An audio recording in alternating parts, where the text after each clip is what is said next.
Hello, welcome to another video on the Arctic Fox channel. In this video, we're going to be talking about clocks. Well, obviously not those ones. We're going to be talking about redstone clocks. So, first of all, for redstone clocks, what you need is a redstone torch to activate the clock, and then you need repeaters, comparators, and redstone dust. And there are more types of clocks, but I'm just going to talk about the basic ones.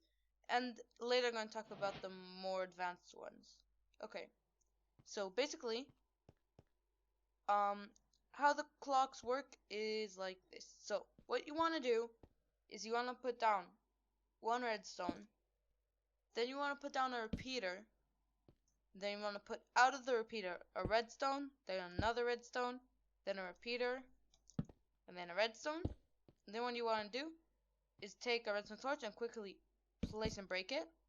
And if you don't do it quick enough, then that's what happens. And right now, it's just like going really quickly. And for example, if I put a dispenser over here, so you hear it's just going off over and over and over and over and over again. Okay, so this is one type of simple clock. An even simpler one is what you can do. You can take a comparator, put in subtract mode, and then put 3 redstone, and the last redstone needs to basically needs to create a square, and then off of this you take all the other like signal strength. So to activate this one, you actually need a lever, and you'll see when I activate the lever, it blinks on and off and on and on and off. And just to show, if I'll put a dispenser over here, then it won't work. Only this one is working. You see, this one is not triggered, and this one, what? Okay, right. I guess it's too quick. Let's just do this. Let's just, here, put a stack in here, and this one just, and this one does nothing. Okay. So, this is the second type of clock. This is called the comparator clock. So, I'm just going to quickly explain how these work, and then I'm going to go into the more complicated ones. Okay, so, how these clocks work is like this. So, the comparator clock works like this. So basically how comparators work, I'm just going to give a short explanation about the subtract mode. When you put them into subtract mode, it takes what it gets from the back basically and subtract what it gets from the front. So for example, say it gets one signal strength from here. So over here it will give off it's getting 15, which is the max, so it gives off 15. But then if I put this turns to 0 because there's 15 from the side. And let's say this was 14, so this would be signal strength of 1. And for example, if this was 7, 1, 2, 3, 5, 6, 7, and then I put this, so this should be 8. What? Wait, let's see. No, so this is a power of 9, so 15 minus 9 is 6. And now, if I'd add, for example, from over here, another one, this just resets it. But for example, if I go a bit further away, and I go like this, so this here is power 13, and this is a higher one, so it's what does it basically. The higher one is what gets subtracted. So that's just kind of simply explaining it. It's a lot more complicated than that, and the comparator can do much more stuff. But basically what happens, when you power this, you get 15 from the back, which then gives off 15 over here, which gives 14 over here, which gives 13, which then makes this one into 2, which then makes everything lower. And because everything becomes 2, when you put something here, it basically becomes 0, because this is 1. And this blinks on and off, and so basically, if you put something here, it will work, because this becomes 0. And over here, this becomes 0 because it's off of a 1. If you put 1 here, it won't work. It'll work once. What you'll need to do over here is 2, because then it keeps on being 0. Okay. Now how the repeater clock works is because it's getting power from one side, then this powers this, and by the time it gets here, this turns off. So this is basically a loop. And if you want to make it longer, you can add delay, and then if I put redstone dust here and do this, then this is going to be much slower.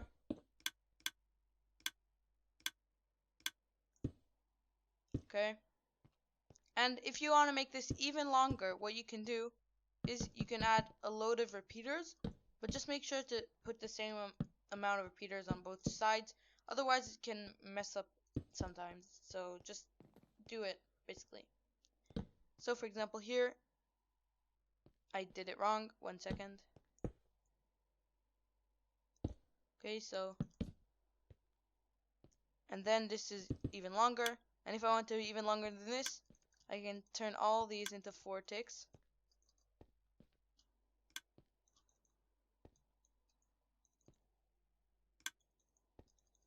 And now everything is 4 ticks, so this is a really slow clock. And yeah, okay. So these are the 2 basic clocks. If you don't want anything too complicated, then just build one of these. And now I'm going to get into the more complicated stuff. But if this part helped you out, then leave a like and subscribe. It really helps me out.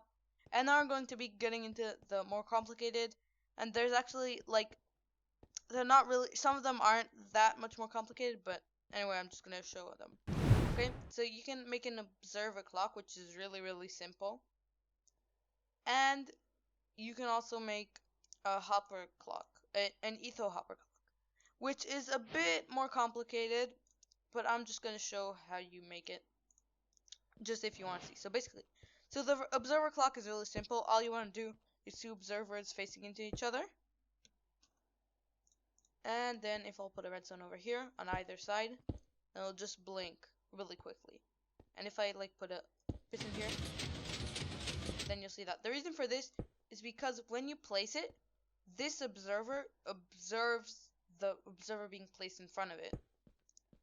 And then this one observes this one getting powered, and so on and so forth, and it's infinite. Now, one way that you can turn this one off if you want to, you can have a piston under one of the observers. Then when you want to turn it off, you just pull it down. And then later, if you want to turn it back on, you can just flick the lever and it gets pushed up. And this is how you can turn it on and off.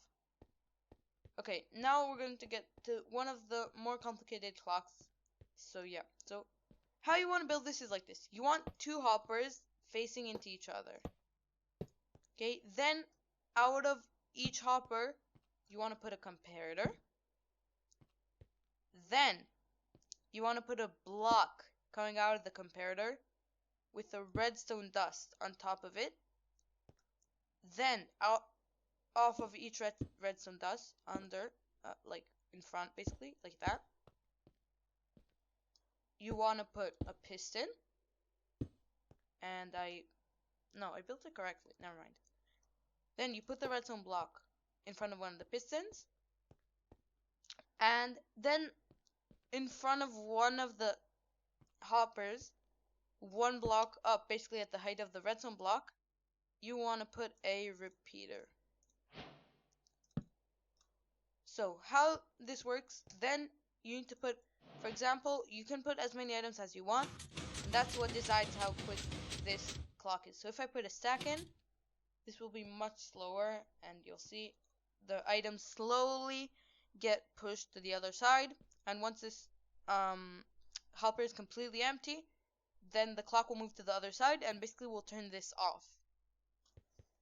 Now, what you need to consider is that you can only put 5 stacks in, because items have to move from side to side, so the max is 5 stacks. If you want to make the clock longer, what you can do is just make something like this. And then, each time an item goes into here, this single strength will go stronger, and then eventually you can just make it power another clock or something like that. You can find your own solution. And basically how this clock works is it finds out how many items are in this. And basically, as long as this redstone block is over here, and it just switched. If it's over here, it's locking the hopper, which means items can't go back. So because there were 0 items in here for 1 second, this one could extend. And then this one can extend now, even though it is powered from the comparator output coming out of here. Then when this gets full, this will be 0 for like a tick, and then it swaps back and locks this one, which makes it go back and forth. And then you have the repeater over here, which detects when the redstone block is on this side. And this is just if you want to make it longer. You can make a dropper with a certain amount of items, and then the max is 5 stacks, so my bad. And then each time it will drop an item in here, and then you can just choose what comparator output you want out of it, out of this hopper, and then it can just go off into another clock or something like that. And yeah, so that's basically how it works. Yeah, so these are all the clocks I could think about. If there's any clock I missed, write it down in the comments. If you enjoyed the video and if it helped you out, please do leave a like down below. And except for that, I've been Dr. Fox, and I'm out.